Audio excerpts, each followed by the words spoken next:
In this video, you will see domain and range of exponential graphs. Please pause the video at any time if you need more time to process or watch again.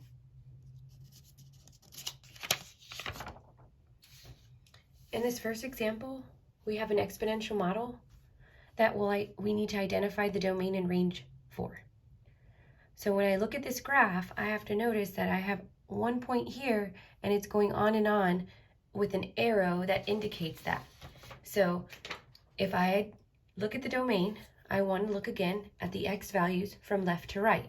But we want to identify at the left side, my x values begin at 0. When I follow this graph to identify where it ends, there's no end point here. It goes on and on and on to the right. So I want to be able to recognize that I'm including all the values to the right of 0. When I look at this graph, all the values to the right of 0 are greater than. And this is a closed circle. So my domain will be x is greater than or equal to 0. X is all the values on this line, and it's going to the right. It is going up, but it's including all the values to the right, which are greater than or equal to 0. So in words, we would say all real numbers greater than or equal to 0. Now to look at the range. When I look at the range of this graph, I want to look from the bottom to the top. Well, at the bottom of my graph, my y values begin at 250,000. To the top of my graph, well, there's no restriction at the top. It's going to continue on and on and on. But I need to ask myself, at 250,000, are my y values above or are they below?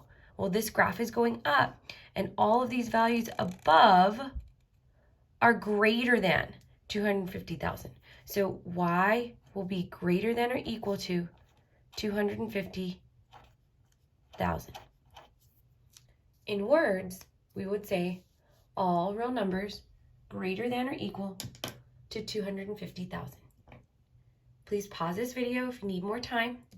I will now move on to another example.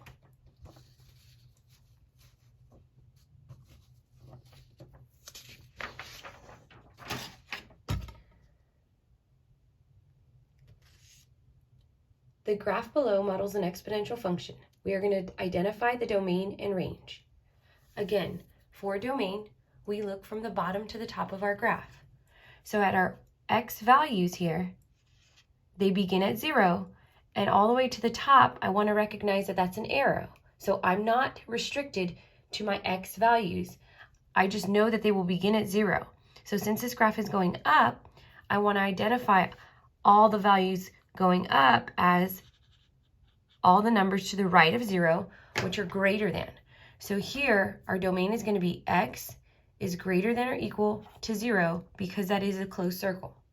So in words, we would say all real numbers greater than or equal to 0. Now to identify the range, we're going to look at the y values. So at the y values, my graph begins at 10. And it goes on and on and on with that arrow indicating it doesn't end at the top. So if I look at 10 and I'm going up, I want to ask myself, are the values going up greater than or equal or less than or equal to 10? 20, 40, 60, they're all greater than or equal to. So we're going to say y is greater than or equal to 10. In words, we would say all real numbers greater than or equal to 10. Now it will be your turn to try.